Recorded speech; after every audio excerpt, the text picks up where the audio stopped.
भगवान श्री कृष्ण को नमस्कार करते हुए आप सभी का अनंत एकेडमी ऑफ मैथमेटिक्स में स्वागत है। देखिए, एक्सटेंशन ऑफ फील्ड में अब हमारे पास आ रही है factor theorem. K by F be any extension, F X belongs to F of X, यानी कि पोलिनो जो आपका फील्ड ऑफ पोलिनोमियल्स है।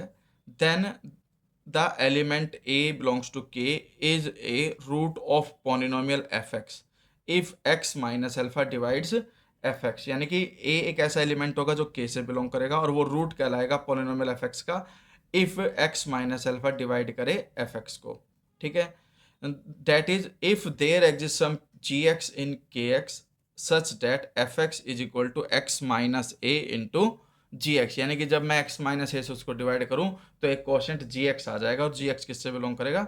के एक्स से बिलोंग करेगा। तो प्रूफ में let x minus a divides F x, हम पहले लेके चले कि भाई एक्स माइनस एक्स जो है, एक्स माइनस ए जो है वो एफ एक्स को डिवाइड करता है इनके x. Then we have f x is equal to, condition के अकॉर्डिंग एक्स माइनस ए के साथ जी एक्स आएगा for some ji x in K x. There four जैसे ही मैं इसके अंदर ए पुट करूंगा तो ये तो हो जाएगा एफ ए, और ये ए माइनस ए जीरो, जीरो इंटू जी ए जीरो हो जाएगा। जीरो होने की वजह से एल्फा इसका रूट बन गया, तो alpha is root of F x. एक कंडीशन होगी, आप इसका कन्वर्ज लेकर के चलेंगे। पहले तो हम क्या लेकर के चले कि एक्स माइनस एल्फा डिवाइड करता है तो ए रूट हो गया। अब हम क्या करेंगे?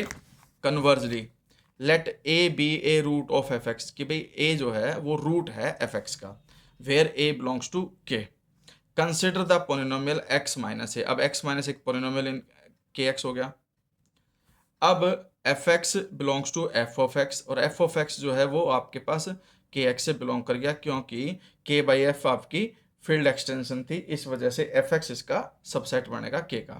There four by division algorithm there exist unique polynomials Q X and R X in K X such that. अब हमारे पास कंडीशन क्या होती है डिवीजन एल्गोरिथम के अंदर? जब कभी भी किसी पोलिनोमियल को किसी भी पोलिनोमियल से डिवाइड करते हैं तो कोशेंट और रिमाइंडर जरूर आते हैं, जहाँ पर रिमाइंडर या तो जीरो होगा या फिर रिमाइंडर की डिग्री जो है वो जो डिवाइजर है उसकी डिग्री से लेस होगी, यानी कि degree of r x is less than degree of x minus a and degree of x minus a is one.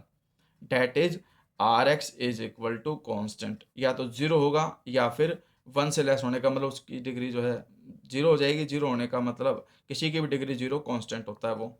तो इस but f a equal to zero, अब हमें एफ ए क्या दे रखा है? जीरो दे रखा है। अब एफ ए अगर जीरो है यानी कि इसका मतलब ये है इसके अंदर मैंने एक्स की जगह ए रख दिया, तो ए माइनस ए जीरो, ये जीरो हो गया, प्लस में आर ए, यानी कि आर ए किसके इक्वल आ गया? एफ ए के इक्वल आ गया। ठीक है, और एफ ए हमारे पास क्या हो गया? जीरो। तो आर ए किसके इक्वल आ गया? जीरो के इक्वल। तो इसलिए रिमाइंडर जो है वो हमारा किसके इक्वल आ गया? जीरो के इक्वल। और रिमाइंडर जीरो आते ही F x is equal to X minus A Q X, और उस क्यू एक्स को हम जी एक्स के फॉर्म में लिख सकते हैं। तो एक्स माइनस ए डिवाइड कर गया F x in K x. यही हमें वेरीफाई करना था, क्योंकि रिमाइंडर जीरो हो चुका था, इसका मतलब एक्स माइनस ए जो है वो एफ एक्स को डिवाइड करेगा। तो ये हमारे पास फैक्टर थ्योरम थी।